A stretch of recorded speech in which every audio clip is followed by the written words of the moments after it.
سلام علیکم ولی خوب هستی؟ وعلیکم السلام. څنګه یې ښه صحت ماشاءالله. شکر دې ستا دعاګانې یا بویا.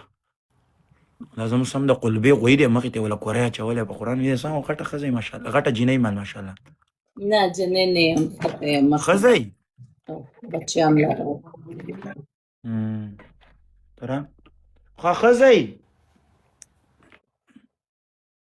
یار دا ښځه د ښځې ته باید ریسپیکټ ولرو. وادې د ښځه باید وادې دنیا ته اول ښځه راغلې ده وادې د بیا سړی راغلی دی که نه نه دنیا ته اول څوک راغلي اول سړی راغلی دی حضرت آدم علیه السلام. چې ته نه وې موږ به د کومه شوی وی اوس خو آدم علیه السلام ای زما په شانې بچی به دې راوړی وی داسې منونه به درته کېدلې. څو اولادونه لرې کلیوالې؟ 4 ماشاءالله. تر سایه خو ټوله د ایستې خورا مې د ژوند ټول سر غوټې برابرې کړي. دې ناپل د عشرت کوه بیخي دې ناپل ته ما د قرآن بکملی چا سره خبرې مه کوه په چا باندې بریک هم ونیسه. ماشاءالله خدای څو هلکان دي څو جینکۍ دي؟ Should I up you time څو هلکان دي څو جینکۍ دي قربان؟ 2 هلکان 2 جینکۍ. سم سیمپل یې دې راوړي ما د قرآن ویوالې لکه فرمایش یې ورکړی والله. Sorry. I am following you but you did not follow me. نه راخېږي والله ریکویسټ مې ته واچوه.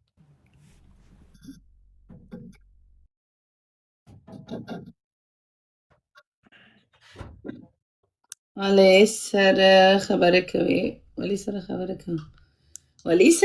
کوي نو په هغه پلاو کې ریکویسټ ورکه. څوک دی؟ ټایم پاس هغې ته خو ما ریکویسټ واچولو خو هلته کوم مشکل ده هغه نشو کولی چې راجګي که نورزی دا دی رالی نورزی راجګي که ته خو داسې ګرم ګرم او سیلي کې ماشاءالله بچه پوه نشم وبخې تورې زه ما دې ګوره ما ورته خپل نه ما ورته خپل هم ریکویسټ واچولو. هغه دی دا یو دی که نه دغه دی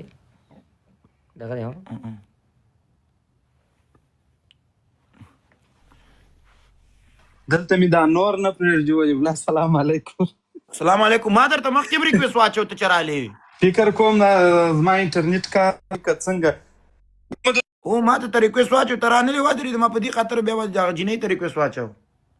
ما ورته ویل مالوره ولي به یو څو ګیمه وکړي بیا به راپورټ سو دوی وایي راپورټ سي مسخرې وکړي. زه ګیم کې مې ودرېد موږ او تاسو دې ژوندي یو ګیمونه زما زه د ګپ لپاره ما خلک راوستو چې خپلو کې ګپ لګه ودرېد دلته څه چت دی. بالکل نه څنګه دی نورزي په آی ډي کې دې لږ چیک اپ کوي نه نه دلته داسې چل وادې ورېده چې دغلته ناست وم ډوډۍ نه وه تیاره بس بیا ایسته نورزي سره وادې ورېده نورزی لایف زه رالم شاته یې ودرېدم ایسته نورزی پاڅېده ما زه به کښېنم ودرې زه به ګپ ولګم.